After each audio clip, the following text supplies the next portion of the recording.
Welcome to English Stories for Listening. Don't forget to like and subscribe if you genuinely want to be fluent in English. Hi, my name is Emily. I want to share a story with you, but it's not a usual story. It's about something important: understanding someone, even if they can't speak. Sometimes people think words are the only way to talk, but that's not true. I know this because I once met someone who couldn't speak but could tell me everything with just their eyes. I want you to listen carefully because this is a story about kindness, patience, and listening to things that aren't said out loud. It teaches how life can change when we understand without needing words. Let's begin.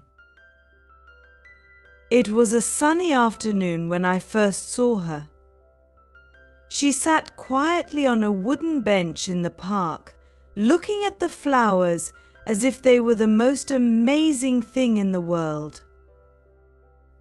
I smiled at her and waved, but she just looked back with big, kind eyes. I waited, thinking she would say hello, but she didn't speak. Not a word. At first, I felt awkward. People are used to talking back when they hear something, but something about her made me stay. I sat down beside her, and for a few moments we just watched the world together in silence. I noticed how her hands gently touched the edge of her scarf, the way her eyes brightened when she saw a squirrel hop across the grass, and how her shoulders moved slightly with each deep breath. I didn't know her name and she didn't know mine, but somehow in that quiet moment I felt like we were having the best conversation ever. Her face spoke a language I had never learned before, a language made of small gestures, tiny smiles, and quiet moments. It was new but not hard to understand.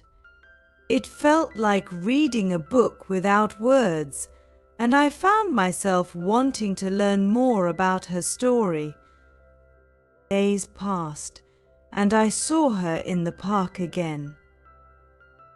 This time I brought a little notebook and some crayons. I thought maybe we could draw together, talk without needing to say anything. When she saw the crayons, her eyes sparkled like stars.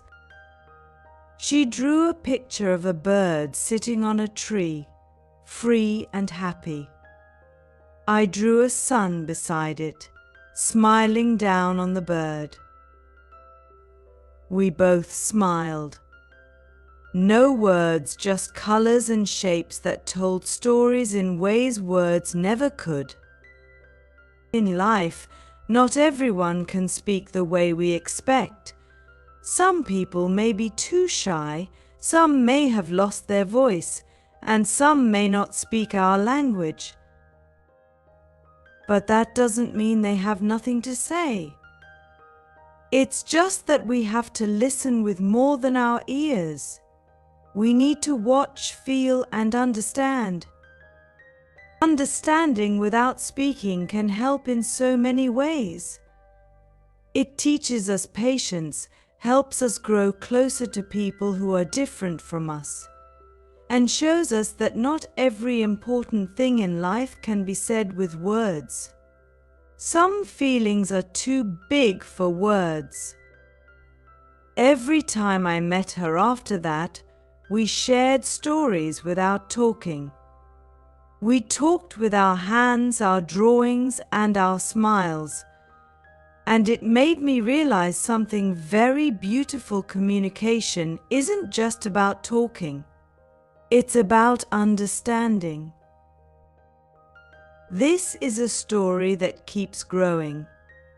Every day I learn new ways to understand others without words, and every day feels like a new adventure. Would you like to continue this story with me? I'd love to hear how you think it should go next. One day, I brought a paper boat to the park. It was a little wobbly, made from an old magazine page, but I thought she might like it. When I showed it to her, she tilted her head, curious. I placed the boat on a small puddle near the bench. The water was still, and the boat floated gently. She clapped her hands, her eyes glowing with delight. Then she reached into her bag and pulled out a small rock, smooth and round. She placed it in my hand and pointed to the water. I understood. Carefully, I dropped the rock into the puddle, making ripples that danced around the boat. She gave me the biggest smile, and in that moment I knew we had just shared a secret language, something only the two of us understood. With each passing day, our connection grew stronger. I learned how to see the world through her eyes. She didn't need to speak because her actions told me everything. When she was happy, she'd tap her fingers on her knees, like playing an invisible piano. When she was sad, she'd fold and unfold her scarf over and over again, like trying to untangle invisible knots in her heart. I began to notice the same things with others. In crowded places, I saw people who didn't say much but spoke volumes with their eyes or their posture. The tired man on the bus with slumped shoulders, the shy child hiding behind their parent, the woman clutching her purse tightly as if it held all her worries. They were all saying something, even without words. And the more I noticed, the more I understood you don't need to speak to be heard. One day, the girl in the park brought a photo. It was old and worn, with creases running through it like veins. It showed a small family, her, a woman, and a man standing together under a tree. She pointed to the woman and made a motion like holding a baby. I realized the woman was her mother. She held the photo close to her heart, then pointed to the sky. I understood her mother was no longer with her. My heart ached for her, and without thinking, I reached out and held her hand. She squeezed it gently, and we sat there, silent but together, sharing a moment too deep for words. That day, I learned that sometimes just being there is enough. You don't always need to say the right thing because the act of being present speaks louder than words ever could. One morning, it rained unexpectedly. I rushed to the park with an umbrella, hoping to see her. When I arrived, she was already there, standing under a tree, soaked but smiling. I handed her the umbrella, but instead of using it, she twirled it around like a ballerina. The rain fell harder, but we both started laughing, dancing together under the heavy drops. It was messy and joyful, like we were washing away every unspoken sorrow with each step. Our friendship grew with every silent adventure. Some days we played with shadows, tracing shapes on the ground. Other days we collected fallen leaves and arranged them in patterns only we understood. One day, I wrote the word friend on a piece of paper and handed it to her. She looked at it for a moment, then smiled and took a crayon. Beneath the word friend, she drew two hearts, connected by a small line. She pointed to herself, then to me. I didn't need words to understand what she meant. We weren't just friends. We were heart friends connected, even in silence. As the seasons changed, so did we. Autumn came, painting the park in warm colors, and then winter arrived, wrapping everything in white. I worried I wouldn't see her much in the cold, but she surprised me with a snowball to the back. I turned, laughing, and we had the best snowball fight, filling the air with laughter that didn't need sound to be real. And then, one spring morning, she gave me a little note. It said, "Thank you for hearing me." It was the first time she had written something for me, and it felt like the most beautiful gift I had ever received. I looked at her, my eyes filling with tears, and gave her a big hug. In that hug, we said everything that couldn't be put into words. Our story didn't end there. Every day brought new moments, new lessons in understanding without speaking. And now I want to ask you, how would you continue this story?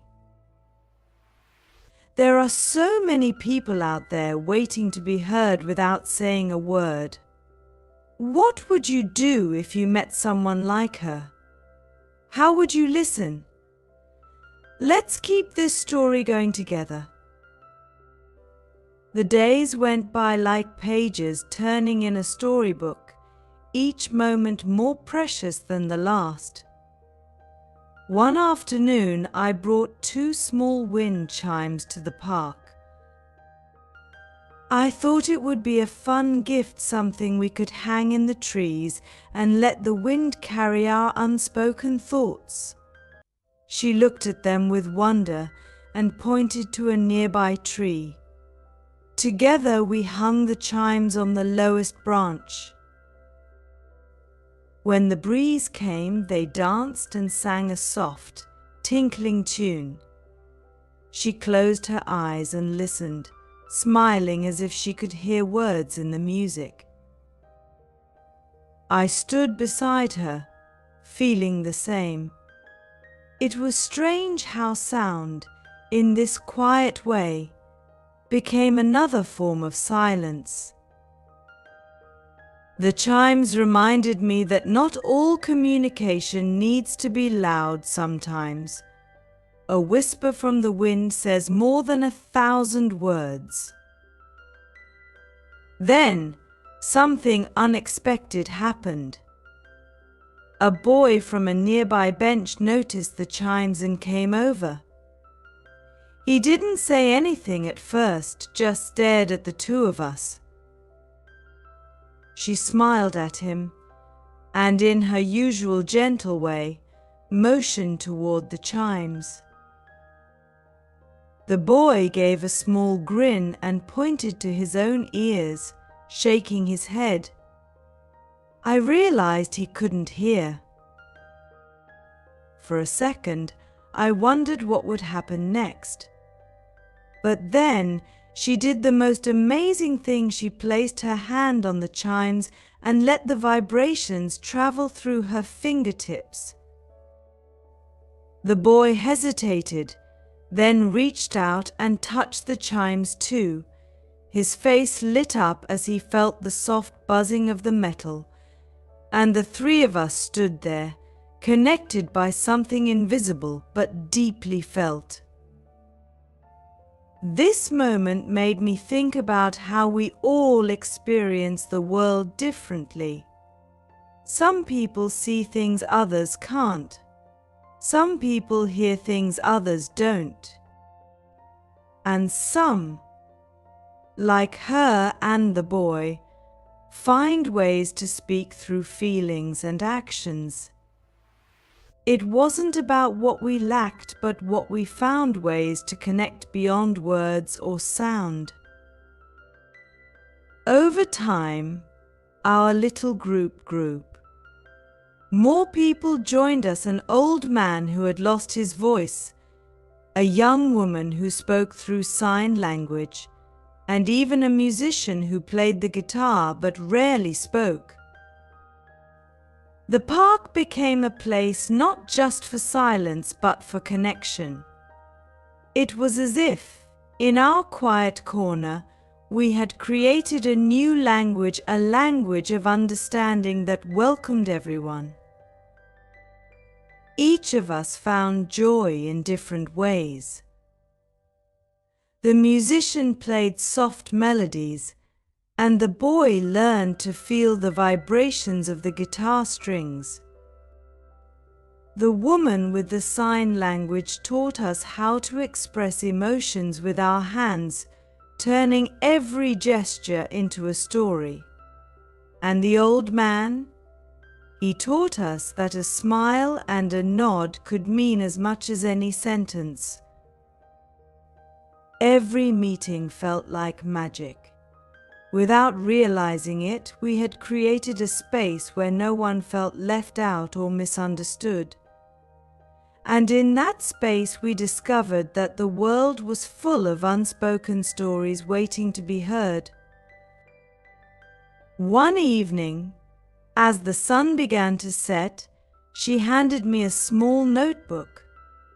I opened it and found little drawings inside, sketches of birds, flowers, and smiling faces. At the bottom of the last page she had written, "Our story continues everywhere. Even when we are not together." I looked at her, and she gave me a small, knowing smile. I knew exactly what she meant. Our story wasn't just ours anymore, it belonged to everyone we had touched along the way. And it would keep growing, spreading kindness and understanding to places we hadn't even imagined yet. As the stars began to peek out from the darkening sky, I thought about how far we had come from a simple smile on a park bench to a shared language that went beyond words. I realized that not every story needs an end, just like not every conversation needs words. Some stories are meant to keep going, living in the hearts of everyone they touch. So now I turn to you. How will you carry this story forward? Will you listen to those who speak without sound, who share without words? Will you find joy in the quiet moments and learn from the unspoken stories around you?